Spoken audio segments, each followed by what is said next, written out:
ہیں یہ آزمائشیں، تکلیفیں، بیماریاں۔ دیکھیں جب یہ آیت نازل ہوئی نا، وَمَن يَعْمَلْ سُوءًا يُجْزَ بِهِ، کہ جو بھی کوئی برائی کا عمل کرے گا نا اس کو اس کا جزا دیا جائے گا، اس کا بدلہ دیا جائے گا۔ صحابہ کرام بہت پریشان ہو جاتے تھے اس طرح کی آیت سن کے۔ ابو بکر صدیق رضی اللہ تعالیٰ عنہ دیکھ لو کتنے متقی ہیں، نبیوں کے بعد سب سے درجہ ان کا ہے، نبی صلی اللہ علیہ وسلم کے بعد اس امت میں سب سے زیادہ درجہ ان کا ہے، تقوی سب سے زیادہ ان کا ہے، پھر بھی ڈر گئے، خوف کھا گئے۔ یہ ہے اللہ کا ڈر، اللہ کا تقوی جو ان کے دلوں کے اندر تھا، خوف کھا گئے۔ نبی صلی اللہ علیہ وسلم سے سوال کیا کہ اللہ کے رسول، اللہ تعالیٰ نے یہ فرمایا ہے من یعمل سوءا یجزا بہ، کہ جو بھی عمل سوء کرے گا اس کو بدلہ دیا جائے گا، تو یہ پھر تو کوئی بھی نہیں بچے گا، کوئی بھی نہیں بچے گا، کیونکہ عمل سوء تو ہر ایک سے کوئی نہ کوئی ہو جاتا ہے۔ پریشان ہو گئے تھے۔ رسول اللہ صلی اللہ علیہ وسلم نے فرمایا ابو بکر کیا کبھی بخار نہیں ہوتا، کبھی کوئی تکلیف نہیں پہنچتی، کوئی ذہنی کوفت پہنچتی ہے، کوئی بدن کے اندر، کوئی مال کے اندر، کوئی اولاد کے اندر کوئی پریشانیاں پہنچ جاتی ہیں؟ یہ جو ہو جاتا ہے اللہ تعالیٰ یہ اس کی وجہ سے وہ کفارہ بنا دیتا ہے، معاف فرما دیتا ہے۔ یہ مومن کے لیے جو ہے نا یہ بڑی بشارت ہے، یہ مومن کے لیے۔ صحیح بخاری کے اندر کتاب المرض، یہ پوری کتاب ہے بخاری کے اندر، کتاب المرض، اس میں سب سے پہلے امام بخاری رحمہ اللہ نے یہی آیت لکھی ہے من یعمل سوءا یجزا بہ۔ پھر ابو بکر صدیق رضی اللہ تعالیٰ عنہ کا قول بھی نقل کیا، سوال، پھر آپ کا جواب، اس کے بعد پھر اس کے ساتھ ملتی جلتی حدیثیں لے کے آئے ہیں امام صاحب کہ مومن کو جو ہے نا جو بھی کوئی تکلیف پہنچتی ہے، حتی الشوک یشاکھا، حتیٰ کہ کانٹا جو اس کے پاؤں میں لگ جاتا ہے، تو اس کا بھی اس کو اس کی وجہ سے بھی اللہ تعالیٰ غلطی معاف فرما دیتا ہے، گناہ اس کا معاف کر دیتا ہے اللہ تعالیٰ۔ کوئی پریشانی بھی پہنچ جائے، کوئی شاید گم بھی ہو گئی ہے نا، پریشان ہو گیا، ذہنی طور پہ پریشانی ہو گئی، تو پھر بھی اس کا کوئی نہ کوئی گناہ معاف کر دیتا ہے اللہ تعالیٰ، اس حد تک ہے یہ۔ پھر مومن جو ہوتا ہے نا اگر کوئی نعمت ملے تو اللہ کا شکر ادا کرتا ہے، اگر کوئی تکلیف پہنچ جائے تو صبر کر لیتا ہے۔ یہ دونوں معاملات اس کے لیے بہتر ہی بہتر ہیں، یہ بھی حدیث کے اندر ہے۔ تو یہ صحابہ کرام تو ان چیزوں کے سب سے زیادہ حقدار ہیں اور سب سے زیادہ اہتمام کیا کرتے تھے۔ کوئی غلطی کے بعد جو ہے نا پریشانی کا آ جانا، پھر کوئی اس کی تلافی کا سوچنا کہ کسی طریقے سے معاف ہو جائے۔ دیکھ لیں صحابہ کے اندر جو ہے نا اس طرح کے واقعات بھی ہیں۔ اگر کوئی بڑا گناہ ہو گیا، بدکاری کا گناہ ہے مثلا، پریشان ہوا کہ آخرت کے اندر سزا ملنی ہے، برداشت نہیں ہو سکے گی، تو دنیا کے اندر ہی خود آگے رسول اللہ صلی اللہ علیہ وسلم کے پاس کہ اقیم علیہ حدن، بعض کہتا طہرنی، آپ مجھے پاک کر دیں، کیونکہ حد جو ہے نا یہ کفارہ ہے، الحدود کفارۃ، بخاری کے اندر روایت آتی ہے، حد کفارہ ہے۔ تو یہ تطہیر کے لیے آتے ہے کہ دنیا کے اندر ہی پاک ہو جائیں، تزکیہ ہو جائے ہمارا، آخرت کے اندر ہمیں عذاب نہ ہو۔ اتنا ڈر تھا ان کے دل کے اندر، یہ تقوی دل کے اندر اعلیٰ درجے کا تھا ان کا، اس لیے فرمایا اولئک الذین امتحن اللہ قلوبہم للتقوی، یہی وہ لوگ ہیں جن کے دل اللہ نے تقوی کے لیے آزمائے ہوئے ہیں، پورے اترے ہیں۔ تقوی اللہ نے آزمایا ان کا، ان کو دیکھ لیا، جانچ کے دیکھ لیا اللہ تعالیٰ نے، تو تقوی پر وہ پورے اترے ہیں۔ یہ ہیں صحابہ کرام۔ تو ایسے لوگوں سے دشمنی رکھنا اپنے آپ کو برباد کرنا ہے، اپنے ایمان کو تباہ کرنا ہے۔ صحابہ کے بارے میں بغض رکھنا، کینہ رکھنا، یا ان کے عیب جوئی کرنا، اس لیے رسول اللہ صلی اللہ علیہ وسلم نے فرمایا امسکو اذا ذکر اصحابی فامسکو، جب میرے صحابہ کا تذکرہ ہو تو روک رکھو، زبان اپنی روک کے رکھو، زبان درازی نہ کرو ان کے خلاف۔ اس طرح کے اور بھی کئی روایتیں ہیں بہت زیادہ حدیث کی کتابوں کے اندر۔ تو بہرحال یہ آگے فرمایا فَإِذَا كَانَ هَذَا فِي الذُّنُوبِ الْمُحَقَّقَةِ، کہ جب ایسے گناہوں کے بارے میں ہے یہ جو محقق ہیں کہ واقعتاً گناہ ہوئے ہیں، واقعتاً ہوئے ہیں، محقق کا معنی کہ واقعتاً حقیقتاً ہوئے ہیں وہ گناہ ان سے، یہ ان گناہوں کے بارے میں ہے، یعنی اس کی مغفرت کے اسباب موجود ہیں۔ تو فکیف الامور التی کانوا فیہا مجتہدین ان اصابوا فلہم اجران وان اخطأوا لہم اجر واحد۔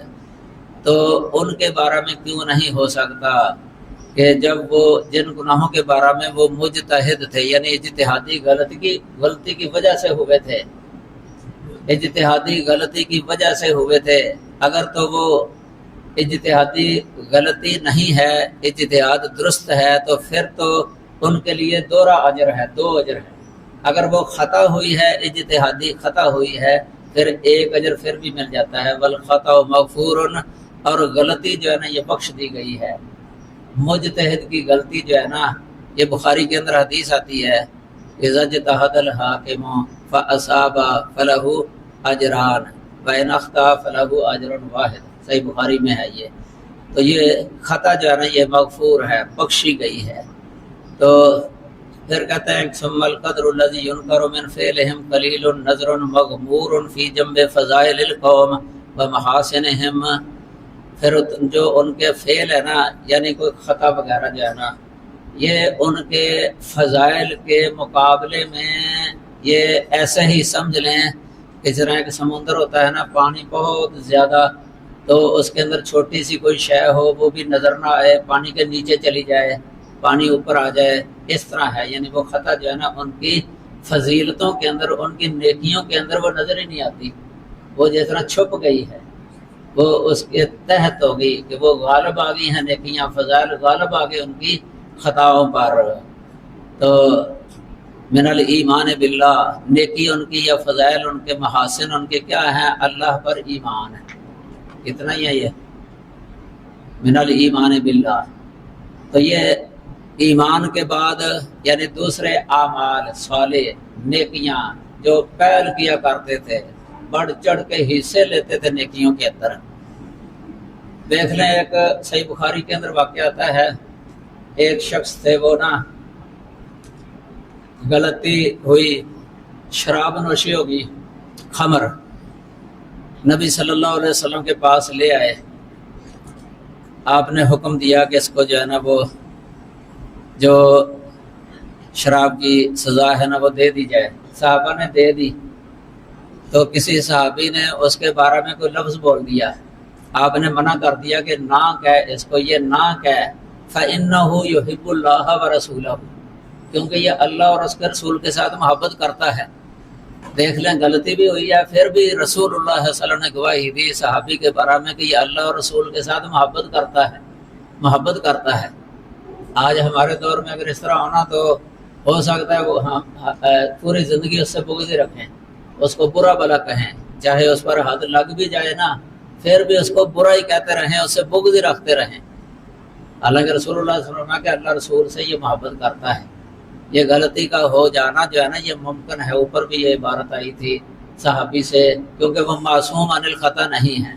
تو صحابہ کے بارے میں جو ہے نا، یہ بھی میں اس وقت وہ سنانے لگا تھا شیخ عبد القادر جیلانی کا قول کہ اہل سنہ متفق ہیں اس بات پر کہ صحابہ کے درمیان جو اختلافات ہوئے ہیں اس سے زبان کو روک کے رکھنا، الکف عما شجر بینہم والامساک عن مساویہم، ان کے عیوب کو ذکر نہ کرنا۔ ویسے بھی دیکھ لیں آپ، کسی مسلمان کی پردہ پوشی کرنا یہ باعث اجر و ثواب ہے۔ من ساتر مسلمن ساترہ اللہ، دنیا کے اندر کوئی کسی پر پردہ پوشی ڈال دیتا ہے تو اللہ اس پر پردہ پوشی ڈالے گا، پردہ ڈال دے گا، اس کی گناہوں پر رسوا نہیں کرے گا۔ تو چہ جائے کہ جو سب سے افضل جماعت ہے رسول اللہ صلی اللہ علیہ وسلم کے جو شاگرد ہیں، آپ کی صحبت میں رہنے والے، تو ان کے عیوب کو اچھالا جائے، عام کیا جائے، کتنا بڑا گناہ ہوگا، یہ کتنا بڑا گناہ ہوگا۔ وہ خواص مسلمان ہیں، خواص مسلمان، اتنے فضائل اور مناقب ہیں ان کے۔ فرمایا اظہار فضائلہم ومحاسنہم، ان کے فضائل کو ظاہر کرنا ضروری ہے، ان کی خوبیوں کو ظاہر کرنا ضروری ہے۔ وتسلیم امرہم الی اللہ عز وجل علی ما کان من جرا من اختلاف علی من اختلاف علی وطلحہ والزبیر وعائشہ ومعاویہ، معاویہ کا بھی ذکر کیا ہے رضی اللہ عنہ، غنیۃ الطالبین سے ہے یہ۔ شیخ حسری صاحب کی کتاب ہے، ہمارے مولانا ارشاد الحق عصری صاحب حافظہ اللہ تعالی بہت بڑے عالم ہیں، آپ جانتے ہیں، سب محدث ہیں اس دور کے اور بڑے نقاد ہیں اس دور کے۔ وہ بہت ساری کتابیں لکھی انہوں نے، صحابہ کا بہت دفاع کیا ہے۔ مقام صحابہ ان کی کتاب چھپی ہوئی ہے، مقام صحابہ و اہل البیت۔ اسی طرح مشاجرات صحابہ میں اہل سنہ کا موقف، اس میں انہوں نے بہت سارے اہل علم کے اقوال اکٹھے کر دیے اس کتاب کے اندر، جو اہل سنہ اہل الحدیث کے جو کبار علماء ہیں ان کا کیا موقف ہے مشاجرات صحابہ کے بارے میں۔ ان کا موقف یہی ہے اذا ذکر اصحابی فامسکوا، کہ ان کو ویسے تو ذکر ہی نہیں کرنا چاہیے، ذکر ہی نہ کیا جائے، خاموشی، تو پردہ، تو اگر کوئی شروع کر دینا تو زبان بند رکھے، ہاں روک سکتا ہے، منع کر سکتا ہے، اس کو منع کرے، لیکن یہ ہے کہ آپ بھی اس میں ملوث ہو جائے، یہ منع ہے۔ آپ ملوث ہو جائے، اس کے اندر شریک ہو جائے، یہ منع ہے۔ تو یہ ہو سکتا ہے یہ غیبت کے اندر آ جائے، جو محرمہ غیبت ہوتی ہے صحابہ کرام کی غیبت، اس میں آ جائے۔ عام مسلمان کی غیبت کرنی حرام ہے، اس کو اذیت پہنچانا حرام ہے، چہ جائے کہ جو خواص ہیں اور نبی کے ساتھی ہیں، پھر نبی کے شاگرد ہیں۔ اس لیے تو رسول اللہ صلی اللہ علیہ وسلم نے فرمایا من احبہم فبحبی احبہم، جس نے میرے صحابہ سے محبت کی ہے نا، اس نے میری محبت کی وجہ سے ان سے، یعنی اگر مجھے محبت ہوگی نا، اس کو میرے صحابہ سے بھی محبت ہے۔ ومن ابغضہم فببغضی ابغضہم، جس نے میرے صحابہ سے بغض رکھی نا، سمجھو کہ اس نے میرے ساتھ پہلے بغض رکھی ہے، میرے ساتھ پہلے بغض ہے، تو میرے ساتھ بغض ہے اس لیے میرے صحابہ سے بغض ہے۔ دیکھو کتنی یہ خطرناک بات ہے۔ صحابہ عظیم ہستیاں ہیں اس دنیا میں، اور اللہ تعالیٰ کی نشانیاں ہیں اس دنیا کے اندر۔ یاد رکھیں صحابہ کی وجہ سے ہی یہ پورا دین اسلام، پوری شریعت قرآن اور حدیث ہم تک پہنچا ہے، ان کی وساطت سے ہم تک پہنچا ہے۔ اس لیے امام ابو حاتم رازی رحمہ اللہ کی کتاب ہے اصل الاعتقاد عقیدے پر، اس میں لکھا ہوا ہے کہ جو یہ صحابہ کے بارے میں تنقیص کرتے ہیں نا، ان کی عدالت مجروح کرتے ہیں، یہ دراصل مسلمانوں کے دین کو غیر معتبر قرار دے رہے ہیں۔ قرآن اور حدیث کا کوئی اعتبار ہی نہیں ہے، چونکہ اس کے ناقلین ہی غیر معتبر ہیں، نعوذ باللہ من ذالک۔ حالانکہ محدثین نے حدیث کی تحقیق کے لیے راوی کی جو صفات لکھی ہیں، عادل ہو، ضابط ہو، اور سند متصل ہو، شاذ نہ ہو، معلل نہ ہو، 5 شرطیں، یہ کس لیے ہیں؟ یہ غیر صحابی میں ہے، غیر صحابی میں، لیکن صحابہ کے بارے میں ان کا یہ ہے اصول الصحابۃ کلہم عدول، یعنی صحابی کے بارے میں تحقیق کرنے کی بھی ضرورت نہیں ہے، صحابی سب عادل ہیں، صحابہ سب عادل ہیں، ان کی عدالت کی گواہی اللہ تعالیٰ نے دے دی ہے قرآن پاک کے اندر، اس لیے وہ سب اللہ اور رسول کی تعدیل کے ساتھ وہ عادل ہیں۔ تو جب اللہ اور رسول کی تعدیل ہو گئی ہے تو کسی اور کی تعدیل کی ضرورت ہی نہیں ہے امت میں سے کہ کوئی ان کی عدالت کی گواہی دے تو پھر ہم مانیں، کیونکہ اللہ اور اس کے رسول نے گواہی دے دی ہے قرآن پاک کے اندر۔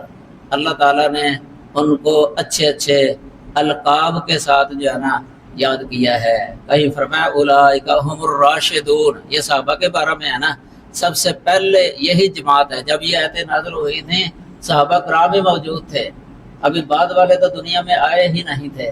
ہاں البتہ اگر بعد والے بھی ان کے طریقے پر چلیں گے نا، وہ اس میں داخل ہو جائیں گے، لیکن اصل آیتیں ان کے بارے میں نازل ہوئی ہیں، وہ اصل ہیں۔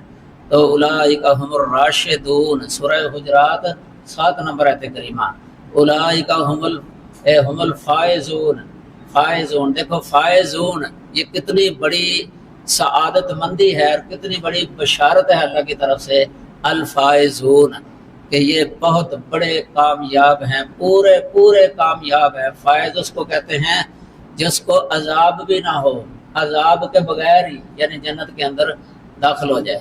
ہاں اگر عذاب ہوا ہے پہلے، بعد میں نکال کے جنت میں داخل کر دیا، اس کو فائز نہیں کہتے، اس کو ناجے کہہ سکتے ہیں، ناجے یا ناجی، لیکن فائز اس کو کہتے ہیں کہ جس کو بالکل کوئی تکلیف بھی نہ پہنچی ہو، سیدھا جنت میں چلا گیا ہو۔ الفائزون، پھر فرما اولئک حزب اللہ، یہ اللہ کا گروہ ہے، اللہ کی جماعت ہیں، یہ صحابہ کرام اللہ کی جماعت ہیں، جماعت اللہ، اللہ کی جماعت، حزب اللہ۔ سورہ مجادلہ 22 نمبر آیت کریمہ، ہم الفائزون 30 نمبر آیت ہے سورہ توبہ کی۔ فرمایا اولئک حزب اللہ الا ان حزب اللہ هم المفلحون، کہ سن لو، دیکھو نا، الا تنبیہ کے لیے آتا ہے، خبردار کرنے کے لیے، غفلت کو دور کرنے کے لیے، کانوں کو کھول کے سن لو کہ اللہ کا جو گروہ ہے نا، ان بھی آیا ہے داخل ہوا تاکید کے لیے، کہ اس میں کوئی شک نہیں ہے، اللہ کا گروہ، اللہ کی جماعت، یہی تو پورے کامیاب ہیں۔ المفلح کہتے ہیں پورا مکمل کامیاب، پورا مکمل کامیاب، المفلحون۔ دیکھو کتنی بڑی بشارت ہے صحابہ کرام کے لیے، اتنی جتنی بھی اس طرح کی آیتیں ہیں نا، سب سے پہلے صحابہ کرام اس میں وہ اس کے مصداق ہوتے ہیں سب سے پہلے، کیونکہ آیتیں ان میں یہ نازل ہوئی تھیں، اس لیے جو ان کے دشمن تھے نا اس وقت، ان کے بارے میں بھی آیتیں نازل ہوئی ہیں۔ منافقین نے ایک دفعہ انہی کے بارے میں کہہ دیا تھا صحابہ کے بارے میں، آنؤمن کما آمن السفہاء، منافقین کو کہا جاتا تھا آمنو کما آمن الناس، تم بھی ایمان لے آؤ اس طرح کا ایمان جس طرح یہ لوگ ایمان لائے ہیں۔ یہ صحابہ کرام مراد ہیں، یہ لوگ، الناس پر جو ال ہے نا، یہ خاص یعنی ان کی طرف اشارہ کرنے کے لیے ہے کہ جس طرح یہ لوگ صحابہ کرام ایمان لائے ہیں نا، اس طرح تم بھی ایمان لے آؤ۔ ان کا ایمان تھا مخلصانہ، صحابہ کا ایمان تھا منافقانہ۔ وہ زبانی کلامی کہتے تھے اذا لقوا الذین آمنوا قالوا آمنا، یہ منہ سے کہتے تھے بس، دل سے نہیں تھا۔ صحابہ کرام دل سے تھا، صحابہ کرام کا ایمان خلوص والا تھا، دل سے۔ تو ان سے کہا گیا ہے کہ تم اس طرح ایمان لے آؤ جس طرح یہ لوگ ایمان لائے ہیں۔ تو کیا کہتے تھے؟ انؤمن کما آمن السفہاء، کیا ہم ایمان لے آئیں اس طرح جس طرح سفہاء ایمان لائے ہیں۔ دیکھو نبی صلی اللہ علیہ وسلم بھی موجود ہیں، اللہ تعالیٰ نے ابھی جو ہے نا آیت نازل کی ہے، پھر بھی شرمائے نہیں ہیں نہ اللہ سے، نہ اللہ کے رسول سے، نہ لوگوں سے، کہ جو مخلصین ہیں نعوذ باللہ ان کو وہ سفہاء کہہ رہے ہیں، کہ سفہاء صفی کی جمع ہے، بے وقوف کو کہتے ہیں۔ اللہ نے خود آپ جواب دیا، اللہ نے خود آپ جواب دیا، الا انہم ہم السفہاء، یہاں بھی الا داخل کیا کہ الا سن لو، کان کھول کے سن لو، بے شک یہی، یعنی جو صحابہ کو سفہاء کہتے ہیں نا، حقیقت میں یہ خود آپ سفہاء ہیں، یہی سفہاء ہیں، ولکن لا یعلمون، لیکن یہ جانتے نہیں ہیں، جانتے نہیں ہیں، حقیقت میں خود سفہاء ہیں۔ یہ اللہ نے جواب دیا ہے، اللہ نے جواب دیا ہے۔ کتنا بہترین جملہ ہے یہ، الا انہم ہم السفہاء، بڑا تاکید ہے اس کے اندر، حصر ہے یہ، ولکن لا یعلمون، یہ سورہ بقرہ کی 13 نمبر آیت کریمہ ہے یہ۔ بلکہ صحابہ کرام کو ایمان کا معیار بنایا، صحابہ کے ایمان کو ایمان کا معیار بنایا ہے کہ ان کا ایمان معیاری ہے، وہ دوسروں کے لیے اسوہ حسنہ ہیں ایمان کے مسئلے میں بھی۔ فَإِنْ آمَنُوا بِمِثْلِ مَا آمَنْتُمْ بِهِ، صحابہ سے کہا ہے اللہ تعالیٰ نے کہ اگر یہ لوگ ایمان لے آئیں اس کی مثل کے ساتھ جو تم ایمان لائے ہو، جس کے ساتھ تم ایمان لائے ہو، فقد اہتدوا، تو پھر یہ سمجھا جائے گا کہ یہ ہدایت والے ہیں۔ لیکن اگر اس طرح نہیں ہوگا نا، تمہارے ایمان کی مثل نہیں ہوگا، تو پھر ہدایت والے نہیں ہیں۔ یہ یہودیوں کے بارے میں ہے یہ آیت، یہودیوں سے کہا گیا ہے